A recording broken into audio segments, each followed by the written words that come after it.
Welcome back. Just make sure that if you're gonna start recording, just make sure that like no one is interrupting you or no one's talking over each other. Okay.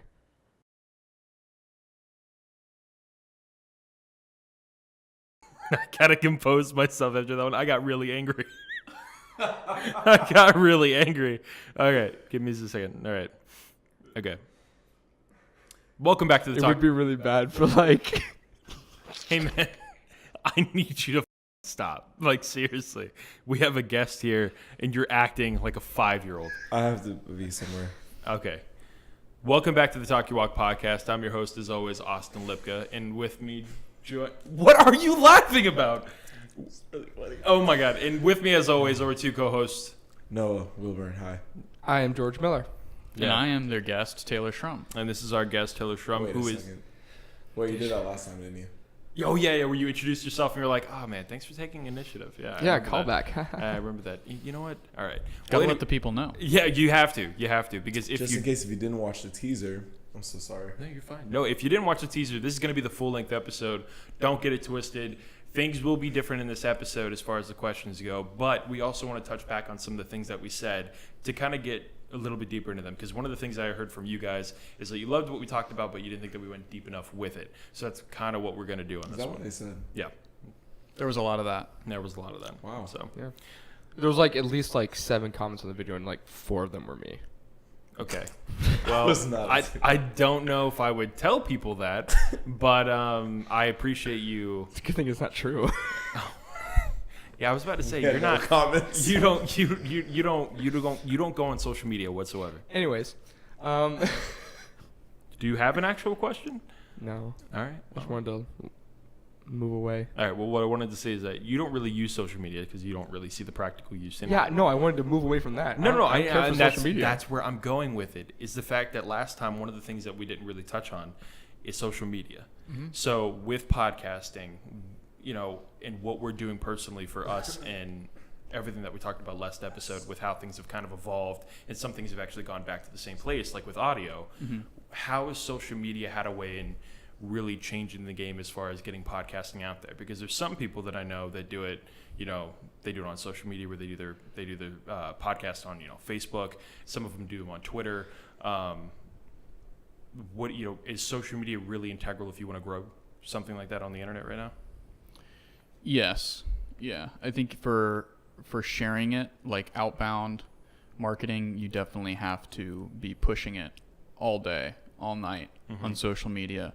I don't think that that's the only way to market a podcast, and I definitely don't think that it's the most effective way. I think if I was asked what the most effective way to market a podcast would be... What's the most effective way to market a podcast? Well, funny you should ask that. Well, I'd say just having on quality guests, people And that are... content. Exactly. The content is really king, and the creativity behind the content is really what drives people to come back. And I think that we're kind of edging around, how social media interacts with podcasts, right? And actually, when we went off mic last time when we finished, I briefly shared my theory of the future, which is that there will be 2 social medias or something like this. One of them will look like Twitter, and one of them will look like a conglomeration of YouTube and podcasts. And basically what that means is that there's 2 ways of consuming information, and that's quickly and up to date, and just snapshots of objective facts or counterfacts, anti-facts. Yeah. And Wait, then what does that mean? I'm sorry. Counterfacts and anti-facts? well, it would just be like, so the definition of a fact is a statement that is provable or disprovable. Kind of the same way that you have fake news. Yeah. Fake news. Yeah, and so I, to some extent, an opinion can be quickly shared on Twitter as well, and that's, but now you're getting into like what the other social media I think is that will exist, which is more podcasts, which is the in-depth extrapolation, the in-depth insights onto why I tweeted a very specific thing. So just to kind of summarize, I see 2 different social medias of the future sustainably. And that is something like Twitter, where it's very just quick, objective. I like this issue, I hate this issue. The what? And then the what, exactly. Yeah. And then the podcast kind of comes in and serves as the why. why. Why do I hate this issue or love this issue? Yeah. No, and that's definitely a good way to do it because honestly, you have Twitter, but it's such a this may be the wrong word, but it feels so crowded that it's almost like if you do have something to say or you have an opinion, it's almost kind of like you're speaking into a void. You know, people want to tell you that at least that I've heard, you know, motivational people and people in business say that, well, it's not like that. Anybody can have their voice heard. But at the end of the day, if you have a bigger following or if you have somewhat of a name for yourself on the internet, your chances of being heard on a topic or an issue are way above anybody that doesn't. So when it comes to that, I mean, it kind of sounds like that would be the only way to really effectively let anyone and everyone be heard, especially when it comes to being on a platform that allows them to take in content like that. Yeah. But with social media, it's weird because you look at one of the ones that was like one of the first staples that really cemented, and that was MySpace. Then you had Facebook, and then you had Instagram, then you had Twitter, and all those things came along. But what I find so weird is that you had one, I think it was either a year ago or 2 years ago, Vero, or whatever it was called. Never heard of it. No, really? Okay, so it got really big in, I think, Los Angeles. A lot of the podcasts that I listen to that are on the West Coast started talking about it and started using it for like 6 months, and then it just disappeared. But from what I could tell, there was nothing that really made it stand out other than the user interface of it was way more simple than anything that you had seen on like Facebook and everything like that. What is the science of making something like that work with social media? Why was Facebook so successful when something that could be so similar but it doesn't have the Facebook name fails? Well, I mean, the reason why Vine failed was because they couldn't monetize it. Yeah. You know, which is a really big surprise because they have what is now currency, which is attention. They had a ton of attention on Vine, but you know, so Twitter owned Vine. Yeah, Vine was a weird one, and so they couldn't monetize it for themselves. Well, A lot of people were making money off Vine, but not Vine. Yeah, But that's the thing. It's like, well, and that can be said for a lot of these platforms now. I mean, only it's the opposite. Like for music artists, when we were talking about this with Zay, like Spotify and excuse me, my voice is like gone, but Spotify and the other like SoundCloud, like they make all the money, and then all the artists, they only make like 0.09 something cents. that's why per Napster. stream. Yeah, that's why Napster was such a big deal. Who was it? Metallica or one of them tried to fight it when music went digital because of how much, you know, how less musicians were going to make because of it. Because once you make it something that's so consumable, you then lose reason to want to buy a CD or buy an album or give these people purchases, and then their only form of money that's incoming is from touring 24/7 and selling as much merchandise as possible. Yeah, that's how you make money in music today. Yeah. And that's just the way that it is. Like there's no alternative to that, really. You know, I guess you could try to only sell CDs or only sell like records, but your niche is going to be really small because I don't even know how I would play a CD, like a regular CD, and much less a cassette tape. Yeah. Or a record. But yeah, so it's going to be interesting to see how musicians kind of go down that road. Yeah. Oh, what was I was gonna say something and then I got distracted. Dang. Something about reaching. Something about oh, that's right.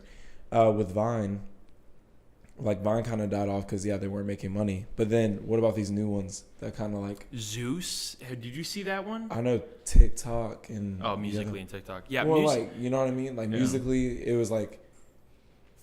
Well, first it wasn't Musically. Musically was first. Then No, Musically was first, and then it turned into TikTok. and Yeah, then- Musically kind of, I think they got wind that Vine was going to be dropping off, and they, you know, put a lot of money and head on marketing to kind of play off of Vine, and they got a lot of like big Viners to start using it, and then, you know, that worked. I don't know where Musically is today. I don't. Musically, I if you're listening to this, correct me if I'm wrong in the comments, but Musically was shut down, and then another company that was kind of what you would call like nobody really knew about it, kind of bought them out and then turned it into TikTok, which is literally to a T the same thing as Musically, just with like an extra couple added features. But what I want to go back to is Vine, because Vine is weird to me because it's, even though that the user interface and of course the community around Vine was way different than what you would see TikTok being right now, Vine died because the creators themselves got selfish. because once they learn their worth and what advertising would do on their channels if they did promoted content, they then asked Vine, okay, well, you're going to give us this amount of money to post these many videos per capita. So there's actually articles that were written with people that were insiders into that. They were like, Vine got all of the biggest Vine creators together in LA and said, hey, how can we make this work? We want to keep this alive. This is, and instead of getting together and deciding, hey, we want to keep the platform alive that basically brought us to the table, that brought us to being millionaires, we're going to ask for more money or basically screw you. And so that's why Vine died. And so you see, like you said, the Vine creators that went over to TikTok or YouTube, and it's kind of been what you would like an invasion of people that kind of just came from this platform. A lot of them either didn't have a talent, had very cheap comedy. Some of them valid content that was extremely funny or really entertaining, but they were, few and far between. So the majority of the people that went over to YouTube and TikTok were usually these people that don't really have a talent other than looking kind of attractive. So it's kind of odd where you see the shift in what people can ask for money wise, all because it's supporting a brand or getting an advertisement out there. Yeah, man, that's what it's all about though. It's just advertising, building a brand. That's how people. So TikTok's an interesting story because I believe that they're a Chinese company, right? Really? They're not a free market company, you would say. And so one of the reasons why Vine failed is because it wasn't making sense from a monetary standpoint, right? But China doesn't have to have the same playing field because they can get a lot of money just from their government, right? Yeah. So theoretically, China's still a communist state, so a communist country owns TikTok, which means they're not subject to supply and demand. Like, if it costs... That's not meant to sound nefarious, but it does. Yeah. Just in like the common sense theme of it, of saying like, well, it's owned by a communist country, so Yeah. it can never fail. So if Twitter was paying like Amazon or Google, let's pick a number out of a hat here, $5 million a month for server space, China may not have to pay that because either they can produce servers for a lot cheaper. I mean, it's been like 4 or 5 years since Vine failed, so server space costs have gone down quite a bit. So you have that going for them. Like microprocessors have gone down. We mentioned Moore's Law in part 1.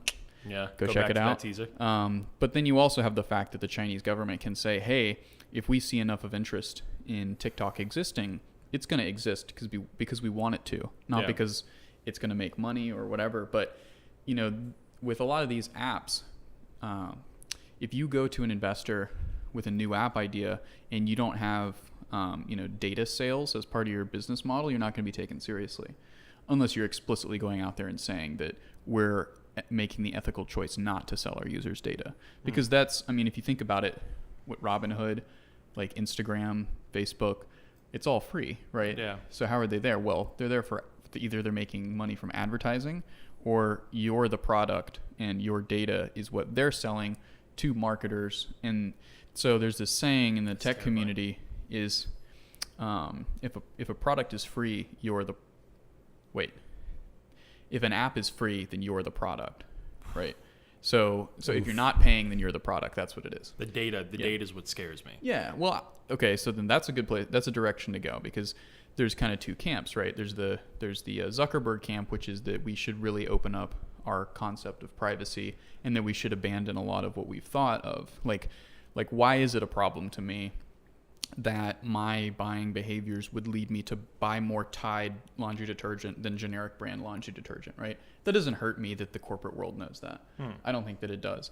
When you get into more of the political stuff, though, that's where it's a problem, and that's where Cambridge Analytica and Facebook got in trouble with the U.S. government. Yeah. Is that, then nothing came of it.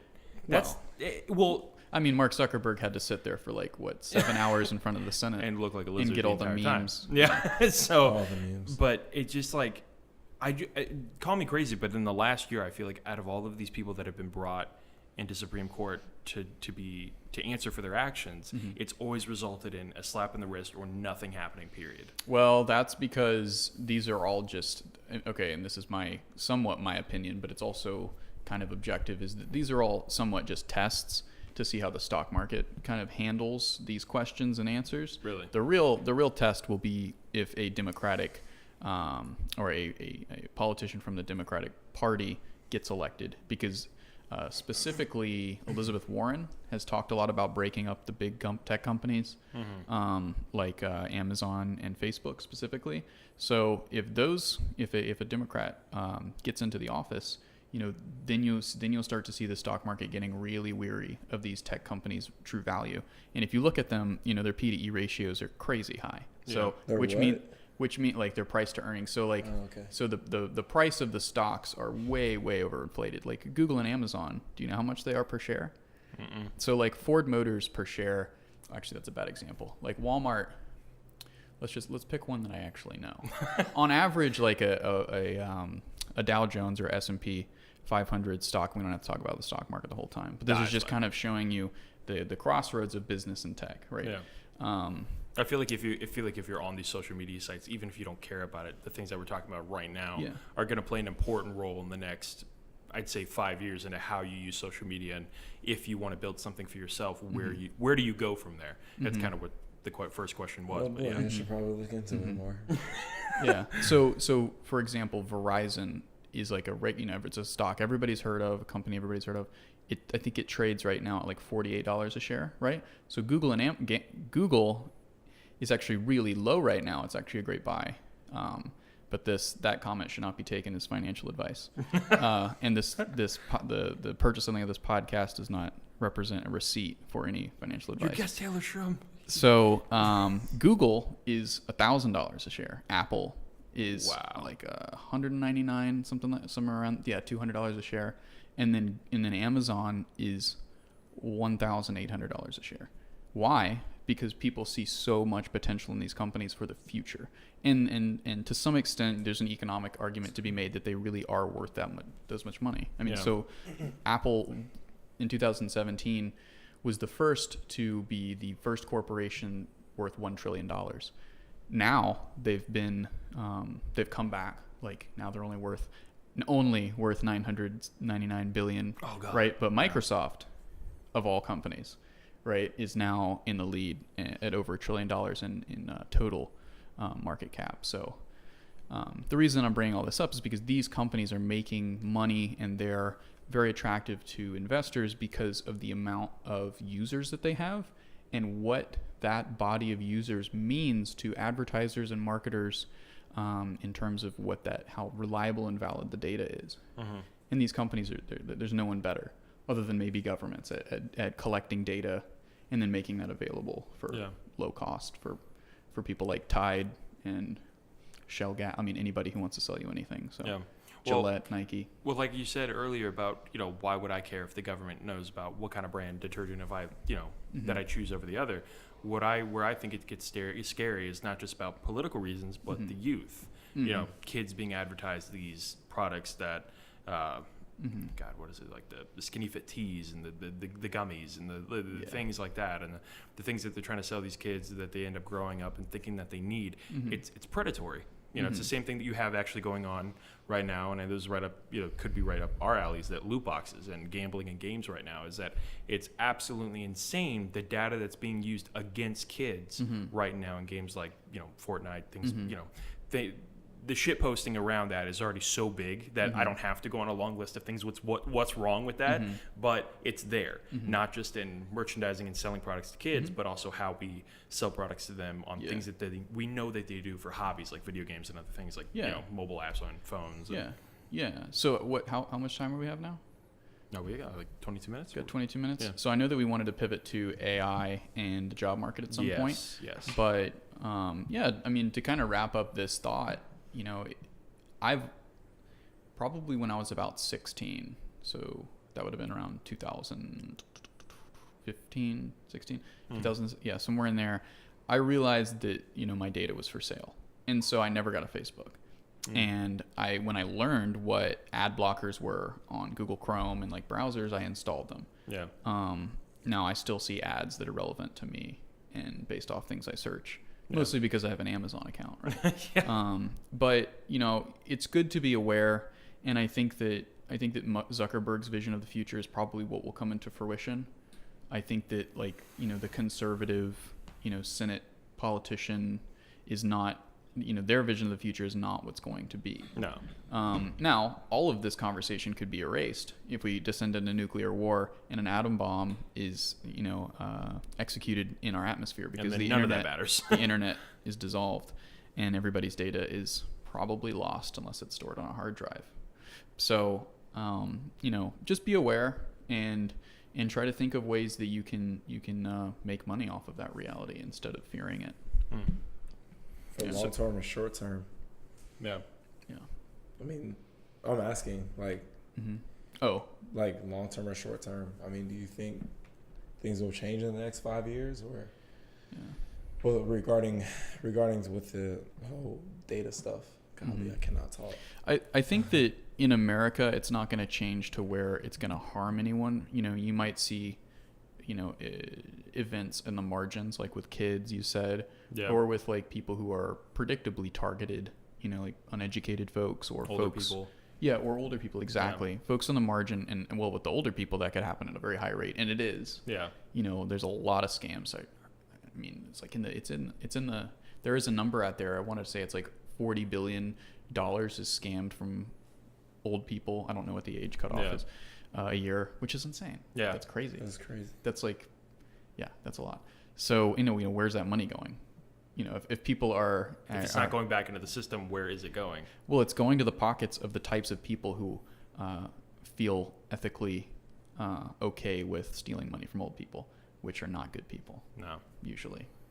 Unless it's some, rogue vigilante group online who's like doing it to fund some good... But that's highly unlikely. Yeah. With the conversation of data being brought up, AI. Mm-hmm.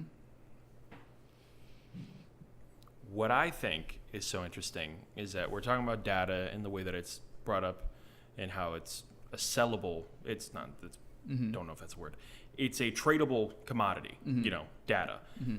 With AI being introduced, when therefore does it turn from being something that's brought into the marketplace, and then AI is something that can be then brought into the marketplace for things like Facebook, YouTube, stuff like that. Because I think, again, we touched up on it in the last episode with YouTube and its algorithm, and how these companies have algorithms to see what's advertiser friendly. With AI, how much of that, what is going to be controlling what we trade and how we act on the internet in the future from now? Mm-hmm. What is going to be controlling it? Yeah. Well, probably not humans. I think we're already well past that. Yeah. I think humans are still creating the creative advertisement itself, right? But I could also see a future where an algorithm is programmed to say this demographic of people, and I'll just describe myself, like males, ages 18 to 35, living in Florida with this year of car, like we want to market them, stick to Tide laundry, right? Yeah. What I could see happening is an algorithm getting that command and then scraping all my social media, so everything I've ever tweeted, all the pictures I posted and liked, and then creating an advertisement specifically for me, and then making sure that it gets in front of me through YouTube or Instagram or whatever. That could be really interesting, and I don't fear that, because if it's something that's more effectively communicating to me that an item that would benefit my life is on discount, that's a good thing, right? Not just for me, but if you scale that out, it's good for the economy, right? But I mean, I feel like that's already happening anyways. Like I went on an insurance site, like, what was it, last year?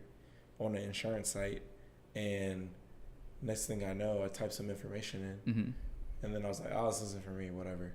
Closed it out. Next thing I know, the next day, oh, anybody with a 2009 Hyundai Genesis with such and such this should take a look at what we have to offer. I'm like, yeah, that's not creepy at all. Yeah. Well, that's happening, but there's still a human who's inserting the image, right? And then telling the algorithm, like, so what you were, not a victim, but you were, what would be a better word? You were a victim of remarketing.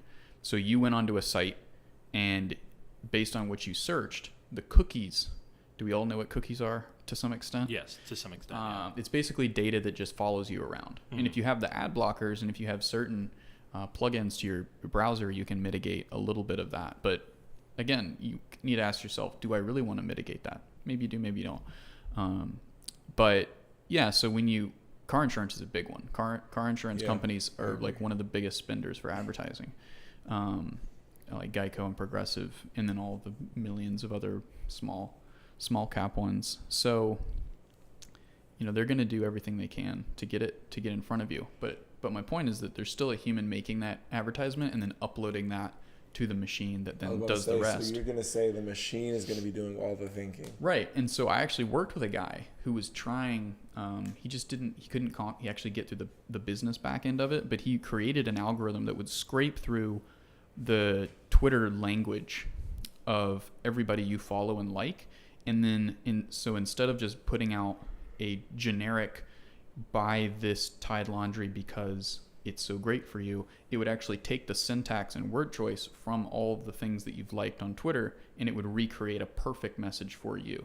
So if I'm like an urban youth, it's not going to say, something that an old person would be attracted to. It would say, "What's up, playa? You trying to get fresh, trying to get clean?" You know what I'm saying? Yeah. So that's a possibility that may already be happening. But it's the image that's really interesting to me, because if you think about how much goes into, getting an Adobe Photoshop or Adobe Illustrator, opening that up and then thinking about the customer and how you can target them and attract them. What kind of lights, what kind of fonts, what kind of colors, and then what kind, is it an attractive female, attractive male? Is it a cute dog? All of that could be determined by an algorithm. It might already be, but my hunch is that it probably isn't yet.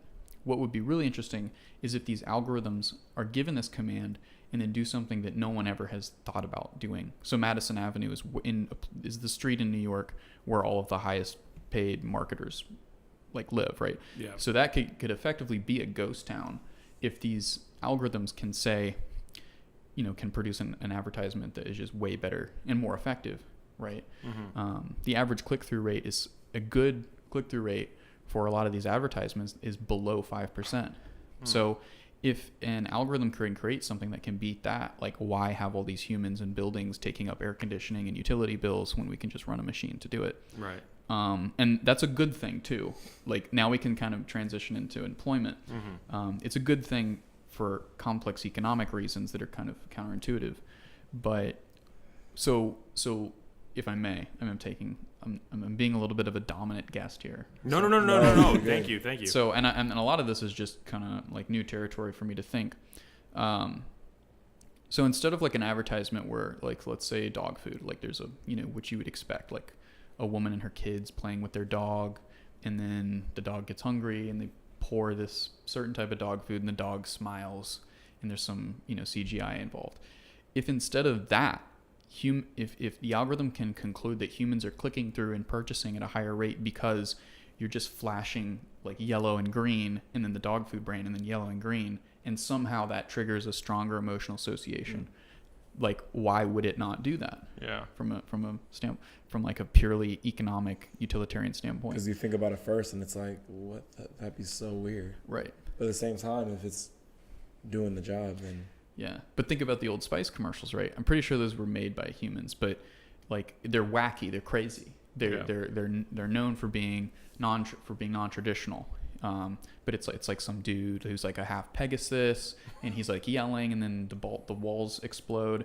It's like nobody in the 70s or 60s would have come up with that kind of marketing concept. But now that's what works to sell men body wash and shampoo.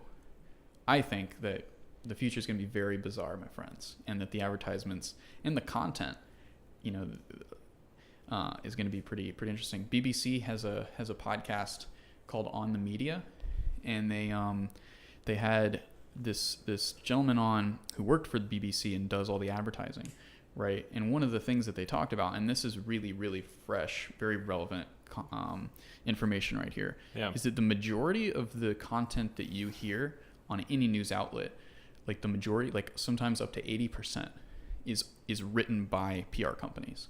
So companies that are paid by their members, let's say the American Meat Association, right? They hire a PR company or they turn themselves into a PR company, and then some syndication that handles the content for 30 different local news sites, that suddenly there's a drought in the news cycle. So they go to these PR companies and they say, hey, write us a story. And if it happens to, help your bottom line and sell more meat for your members, we don't have a problem with that. Mm-hmm. But when you scale that out, so that alone should be pretty shocking. Yeah. That PR companies write the majority of what you watch and listen to. And that's why podcasting is pretty attractive, because human beings like Joe Rogan and myself, other people. I'm not comparing myself to Joe Rogan, but because I'm way better, obviously. Exactly. There you go. But it's pretty radical. Yeah. It's pretty radical that podcasting can kind of like circumvent that, because it's often a one-man show or a one or two people show. Yeah. And so there's not going to be a lot of room for taking on PR content until it is. So maybe we can transition into the unemployment rate. Well, what I want to say about AI as we kind of get ready to wrap things up here is that with AI, the way that I think that correlates to podcasting is so well is what you just said, is that podcasting is usually done by a human being that's sitting at a table talking to the camera, either with a guest or they have a co-host. With AI, especially with what we were talking about with marketing and ads, you're always going to have a touch. I mean, again, that's a broad statement for me to make. I can't even say that we're always going to have that, but right now, currently, there's always a sense of you can go, this wasn't done by a human being. Like, you can tell, there's always kind of like that iffy part in your brain, uncanny valley, where it kind of just goes in your brain with like what they're doing in the Marvel films, basically, where they do the de-ageification on the actors. And you can go, oh, it looks amazing, but for just some reason in my brain, I'm not computing that as a real human being. Yeah. So it's the same thing with AI, and what it does is that you can always go on the internet and see these ads that are, promoted to you or marketed to you and go, that wasn't done by somebody sitting behind a desk going, oh, we're going to come up with this. And with podcasting, that works extremely well in that way, because right now, at least right now in the foreseeable future, there's never going to be a way to recreate that where you can have a machine sit down and put into an audio log what it is that these people find so fascinating about sitting down with guests like you and talking about these things, because you can't get genuine human conversation out of that. Yes. Yes, and although and there no. is, if you Google deep fakes, I think it is. Yeah. You can like make Obama's voice say anything. Well, which Joe, is really scary. Well, they even had an app for that. Yeah. On your phone. Well, Joe Rogan, he got freaked out, and you always refer to him because he's the biggest podcasters, but he's literally got so much content out there that's filled with so many episodes of him saying certain things that they were able to come up with these randomly generated little paragraphs that he was saying, where it was like chimpanzees playing hockey, and it sounded, and again, like I said earlier, you could hear it and go, wow, that really sounds like him. But even to somebody like me that's listened to hundreds of hours of those things, I'm being serious when I say that, I could tell right away, like, yeah, but he wouldn't have said it that way there, and then so I don't know. We're getting there, but we're not there yet. I don't know if I can tell the difference. I think that if you've identified that skill for yourself, you might be a very marketable human being. Oh, well, I only say that because like some people repeat themselves a lot, especially if it's something that they're passionate about. So you can hear in your brain, it kind of catalogs. Like, I know that if George were to say something to me and he says, well, it's the same thing with emotions and inflection of emotions. If he were to say something to me, I've heard him, and I live with him, that I've heard him say certain things that if it's something that I know he says a lot and he says it a certain way, I can tell if he's mad, I can tell if he's angry, I can tell if there's a problem. And I think it's the same thing with machines, kind of. Like, there's always going to be this level. Again, I can't say that there's always going to be that, and that's what's scary about it. Is that earlier you were saying go into that, embrace it, and I think that a lot of people want to embrace it, but the underlying reasons and the underlying things behind AI and our data being shared is that the negatives can be stacked up against the pros. So with podcasting, it's always going to be a genuine type of shareable content that you can give to people, have people on, have genuine conversations, and have people care about that. Yeah. I definitely agree. Do we go to 45? Just go to 40? Just keep going? Yeah. All right. Got another 6 hours coming at you. My thoughts on the unemployment rate and how that's going to, affect the future of America. I think that the politician Andrew Yang, the Yang Gang, I think that he's miscalculating. I don't have the degrees or the experience that he does. But I did listen to the Berkshire Hathaway annual report, and this is 7 hours of Warren Buffett and his assistant Andrew Munger, I can't remember his name, something like that. They just go through and they answer probably 500, 600 questions from their investors. Mm-hmm. It's this big event out in Omaha, and for those of you who don't know, Warren Buffett was for about 4 or 5 years the richest man on the earth because he's so good at the stock market, essentially. Yeah. So he picked apart the argument of automated trucking and automated customer service knocking out the employment rate. Mm-hmm. Like he basically said that, at one point, and this is an argument that I like a lot, and this is why I tend to disagree with Andrew Yang, is that although AI are going to replace these jobs, at one time, everyone in America, or 80% of Americans, were employed by the agricultural industry. And that's no longer the case because we actually have AI tractors that can do everything that a person could do back in the 40s and 50s. So these cycles come and go, and there will be a shock to the economy for sure in the short term. But but we have very competent politicians. As hard as that is to believe, we do actually have very competent politicians relative to the rest of the world, and they do plan ahead. And at a local level, politicians and governments usually do pretty well with addressing these issues. There's people in Gainesville right now thinking and trying to figure out how we can employ people in Gainesville, like generate 3 generations forward. Right? Yeah. That's what their day job is. They're economists. They're city planners. They're thinking these are the neighborhoods that this demographic will live in, and this is the work park, the business park that they'll work in, and these are the type of down to like the outlets. Like these are the outlets that will be needed for this level of power because it's going to be a factory or it's going to be an IT company. Right? Yeah. So all of this is being thought through. It's not like we're just going to we're going to like fall off a cliff of employment because nobody was thinking. Like everybody's thinking. Yeah. There's a natural progression to everything. Mm-hmm. So it will still be interesting to see, but rather than to fear the unknown, it's much better to like do some work and exploit it. Exploit like those gaps that are going to be there. Start a business that's going to address that. If you think that there's going to be 100,000, or actually way more than that, truckers that are going to be unemployed, create a video game that they can play that simulates or meets the same needs that they experienced the benefits of driving a truck. Or create something for them to do that's good for the economy. Don't just sit back and like wait for Andrew Yang to give you $1,000 a month because you think you need it. Like. I'm not against a universal basic income, but I'm against it indefinitely. Yeah. I think that you can do it for a time, but it needs to have a sunset. It needs to be it needs to be able to turn off because a country that's in $26 trillion of debt can't afford to just start paying $1,000 a month, even if we cut and totally dissolve all current social expenditure programs. Like.